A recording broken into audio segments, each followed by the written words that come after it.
I was going to be a cardiothoracic surgeon at first. I had been doing YouTube as a hobby, and I started working on video production in the Boston area.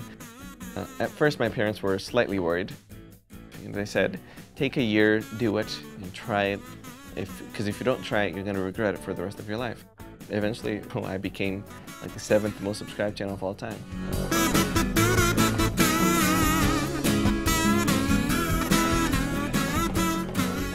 You guys ready? Yeah. And 1, 2, 3, 4, 2, 2, 3, 4. From the time that my channel was launched until it was paying the bills, it took me 3 years to try to find out what I wanted to do. You know, I did a bunch of videos that were completely different from what I do today. You know, I thought about doing a video for the Best Buy Tech You Out video challenge.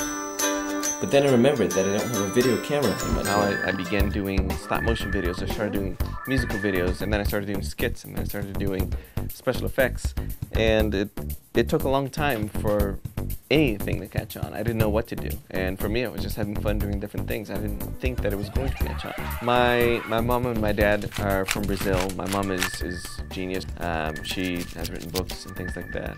My dad's an engineer. They moved here to give us a better life. They're very selfless of them. I've always been kind of a more technical guy. Then that comes from my dad. And then I love telling stories, which comes from my mom. So that's me. Here's a little ditty that I was going to play for you guys. It was very difficult at first. When I first moved to the US, there weren't any Brazilian kids. There weren't even Spanish-speaking people in my school. I thought I'd show you my neighborhood. It's an awesome place, full of great people. So I felt very left out. I didn't speak any English. I kind of just spent all the time by myself. I didn't have any friends, which then became me on the internet for a really long time. That's, you know, I feel like was horrible at the time, but it became a good thing after all. Yeah. I still save every single email that YouTube has ever sent to me. And I looked up the original, like, you signed up for YouTube email, and it was at like 3 o'clock in the morning. So I don't exactly know why I came up with the name, but I imagine it was like Mr. Guitar, and that was taken, or Mysteryguitarman, and that was taken. Mr. Guitar Dude, that was taken. So Mysteryguitarman. Just ended up with that for some reason. Yeah, I drive until I run out of gas. When I moved to LA, I had my channel for already 3 years. You know, at first I didn't do much with my channel, much with my channel. But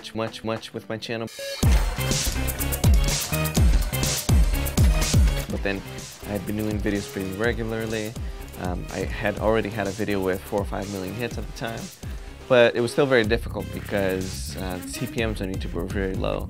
They were like 50 cents, 60 cents at the time. So even though I had all these hits, they weren't paying off. Round 1. You know, my friends would say, hey, let's go to the movies. And I go, I gotta keep working on this video. That was about like a 4-month period when it was that way, until a guy called Raven Johnson called me and said, hey, can you help me set up my cameras? What's happening, guys? I'll fly you to New York, pay for your meals and things like that. At the time I was working on a video called T-shirt War, which he was actually covering for his channel. And I was like, that's great. If you could mention me, that would be great. So I have a friend who's staying over at my place this week. Yeah, that guy, Mysteryguitarman. He mentions me and my channel just starts picking up some steam. All right, that wasn't the whole thing, but I really like that, and you guys should check it out. But earlier... There's like 10,000 people who saw subscribed to my channel within a week. And so a couple months later, I get another call from Rent Link saying Coca-Cola and McDonald's, they really like our T-shirt war, so they want us to do that as a commercial for TV. They said, just pitch us whatever idea you want this time, and you know, we'll make another Coca-Cola commercial with Mysteryguitarman. That commercial until today is still run. Yeah, I have a couple of different channels. I have the Mysteryguitarman channel, which is my main one. It's got about 2.2 million subscribers on there. And then I have my second channel where I do a lot of behind the scenes, things like that. Then I have a third show on the Bamo channel called Sandbox, where I do a show. I give people a, what's it called, a theme? Yes, okay. And I have to make a movie based on that, basically.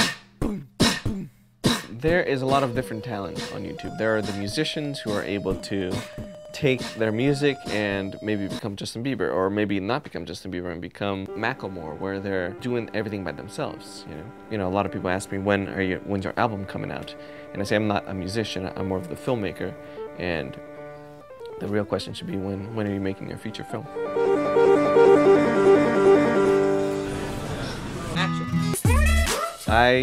I would have loved to go to school. I would have loved to have someone mentor me and teach me how to do things, but I didn't have the money. This will be the only edit in this entire video.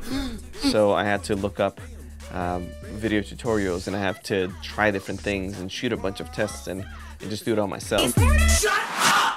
I think YouTube is one of the best ways to hone your craft. I love making YouTube videos because of the audience. You know, they're very blunt. You know, there are some videos where I make them and they're like, this is not your best video because of this and this and that, and they're very specific. They give me time codes of things that I've gotten wrong in the videos. You know, the question that I get the most from other YouTubers is, how do I make a living? How do I make money doing this? I hate this. I hate saying this because it sounds so cliche, and whenever I would hear those like self-help books and things, it would sound really cliche. It's like, just do what you love. And I was like, no, there's something different that you have to do. There's got to be something. As someone who likes science, okay, if you do this, this will happen, you know? But that's not how it works. Just do things that you like doing, and eventually you do it so much that you're going to do better than everyone else. That's what it is.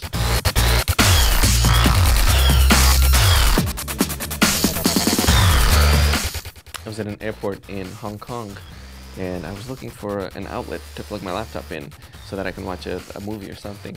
And this guy who's like 8'6" comes around, and he's got one of those IFB devices, got a suit on, and I go, "Hey, you." And I'm like, "Oh, I'm sorry, I didn't know that I wasn't supposed to be doing this." He goes, "No, you." I go, yeah, that's me.